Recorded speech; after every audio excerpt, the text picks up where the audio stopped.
Uşaqlar, bugünkü dərsimiz izalı olacaq. Cəbrayılkən cəmaatlığı, sultanlıqlar, məlikliklər və Ağa Məhəmməd Şah Qacarın yürüşü. Cəbrayılkən cəmaatlığının quruluşu azad kənd cəmiyyətlərindən ibarət idi. Hər bir kənd cəmiyyətinə bir neçə kənd icması daxildir. Kənd cəmiyyətlərini kəndxuda və ya qazı idarə edirdi.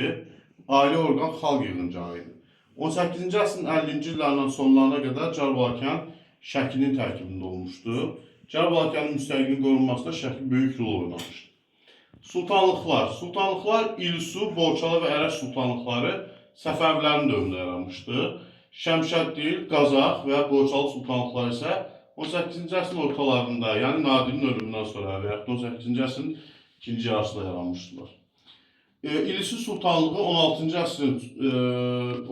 əsrin ikinci yarısında yaranmışdı. Əvvəllər İlisi sultanlığında hakimiyyət seçki yoluyla olurdu. Sultan hakimiyyəti seçirdilər seçki yoluyla. Sonra isə sultan hakimiyyəti burada deməli irsi keçməyə başladı. Məlikliklərə gəldikdə isə Qarabağ xanlığı ərazisində Dizaq, Vərəndə, Çiləbürd, Xaçın, Gülüstan məliyi vardı. Bunlardan yerli məliklər Xaçın məliyi idi. Və Balıqaya döyüşdə də Qarabağ tərəfindən məğlub edilmişdi.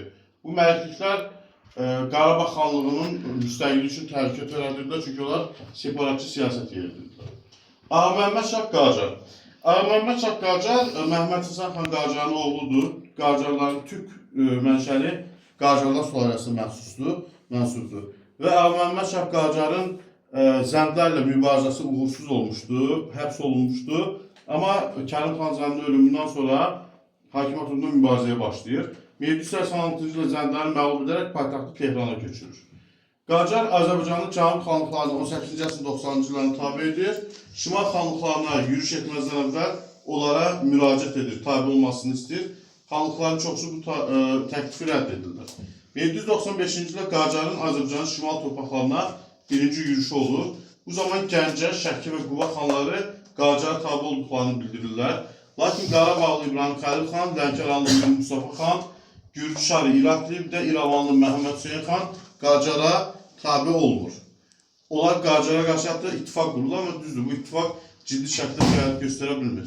Qacar Şuşa qalasını tuta bilmir, Tiflisə hücum edir, Tiflisi qarət edir, sonra geri qayıdır. Qacarın geri qayıtmasının səbəbi həm Rus qoşunlarının hücum xəbəri idi, həm də Xorasanda üsyan baş vermişdi.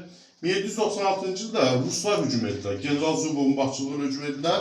Onlar Dərbənd, Quba, Bakı və Gəncə xanlıqlarını işğal edirlər. Lakin Yekaterinan ölümü, Rus çarı Yekaterinan ölümü Zubovun geri qayıtmasına səbəb olur.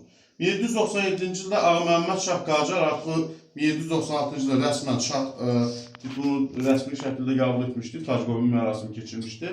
Ağa Məhəmməd Şah Qacarın ikinci yürüşü baş verir. Birinci yürüşdən fərqli olaraq bu zaman o Qarabağı tutur, Şuşanı tutur, lakin sui-qəsd nəticəsində öldürülür. Və beləliklə də 18-ci əsrin sonlarında Azərbaycan xanlıqlarının öz müstəqilliyini qorumasına səbəb təsadüf oldu. Bu təsadüflər nə idi? 1. Rus hökmdarı Yekaterinan ölümü, 2. Ağa Məhəmməd Şah Qacarın ölümü. Və xanlıqlar buna baxmayaraq yenə bir-birinə birləşmədilər və hakimiyyət uğrunda mübarizə qurmağa davam etdilər.